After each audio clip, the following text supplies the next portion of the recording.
2 এপ্ৰিলৰ দিনটো গণতন্ত্ৰৰ বাবে কলা দিন আছিল। বিজেপি চৰকাৰে মুছলমানৰ অধিকাৰ সৰ্ব কৰিব বিচাৰিছে, মুছলমানৰ অধিকাৰ কাঢ়ি ল'ব বিচাৰিছে বিজেপি চৰকাৰে।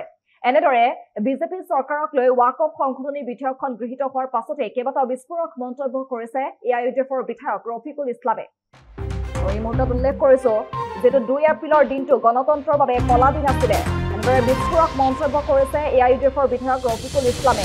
বিজেপিয়ে একপক্ষীয়ভাৱে ৱাকফ বিলখন পাছ কৰিলে আৰু এই ষড়যন্ত্ৰ বহুদিনৰ আছিল। এতিয়া আইনী যুঁজ হ'ব।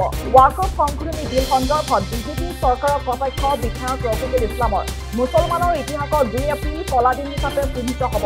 একপক্ষীয়ভাৱে ষড়যন্ত্ৰ কৰি মুছলমানৰ সম্পত্তি কাঢ়ি নিলে বিজেপি চৰকাৰে। মুছলমানৰ ওপৰত ষড়যন্ত্ৰ কৰি সফল হ'ল বিজেপি চৰকাৰ। কালিৰ দিনটোত গণতন্ত্ৰৰ বাবে কলা দিন আছিল। বিজেপিৰ লক্ষ্যই আছিল ৱাকফৰ সম্পত্তি কাঢ়ি দিয়া। ৱাকফক লৈ আমি আইনী যুঁজ কৰিম, সৰ্বোচ্চ ন্যায়ালয়ৰ কাষ চাপি। এনেদৰে ৱাকফক লৈ এআইইউডিএফৰ বিধায়ক ৰফিকুল ইছলামে কেইবাটাও বিস্ফোৰক মন্তব্য আগবঢ়াইছে, যিটো ইতিমধ্যে লোকসভাত গৃহীত হৈছে।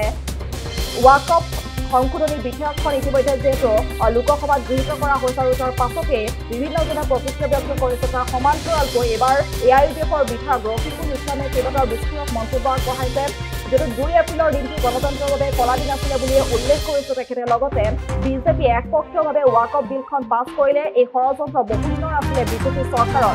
এতিয়া আইনী যুঁজ হ'ব।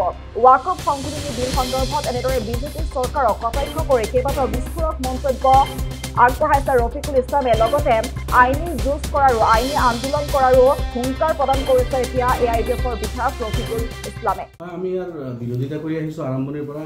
আমাৰ দাবী আছিল যে ৱকফৰ যিটো সংশোধনী বিল এইটো পাছ হ'ব নালাগে আৰু জেপিচিটো আমি আমাৰ কথাখিনি ৰাখিছিলোঁ আৰু আপোনাৰ অপজিশ্যনৰ এমপিসকলেও পৰামৰ্শ দিছিল। কিন্তু কোনো এটা পৰামৰ্শ নামানি বিজেপি একপক্ষীয়ভাৱে তেখেতৰ যিটো ইনটেনশ্যন সেইটো পূৰাবলৈ তেখেতসকলে এইটো পাছ কৰালে।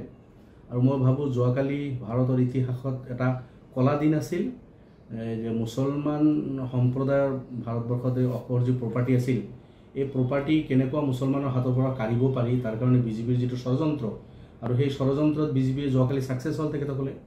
আৰু এইটো ডেমক্ৰেচিৰ কাৰণে এটা কলা দিন বুলি মই আখ্যায়িত কৰিছোঁ।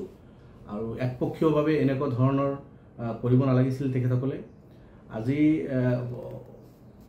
ৱকফৰ আপোনাৰ যিবিলাক সংশোধন তেখেতসকলে কৰিছে, ৱকফ মুছলিম ৰিলেটেড মানে সম্পত্তি বা বৰ্ড ইত্যাদি, তাতে নন মুছলিমৰ এণ্ট্ৰেঞ্চ তেখেতসকলে কৰিছে। আৰু বিভিন্ন ট্ৰিবিউনেলবিলাক যিবিলাক আছিল সেইবিলাকৰ মানে পাৱাৰ কৰ্তন কৰি চৰকাৰৰ যিসকল মানে বিউৰ'ক্ৰেটছ সাধাৰণতে চৰকাৰৰ লগত থাকে, এইটো আমি চবেই জানো।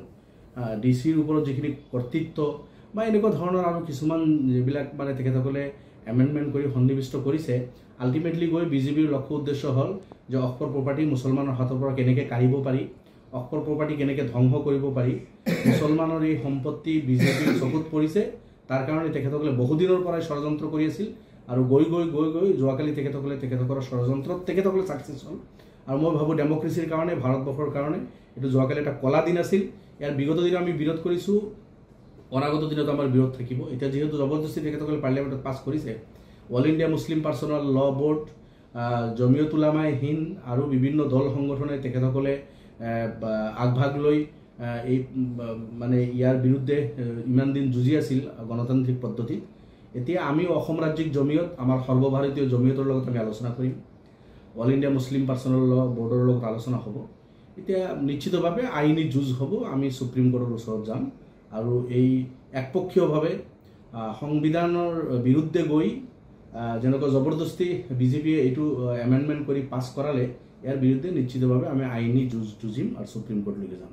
যিকোনো খবৰৰ বাবে যোগাযোগ কৰক 7099017330 লগতে 7099017110 নম্বৰত।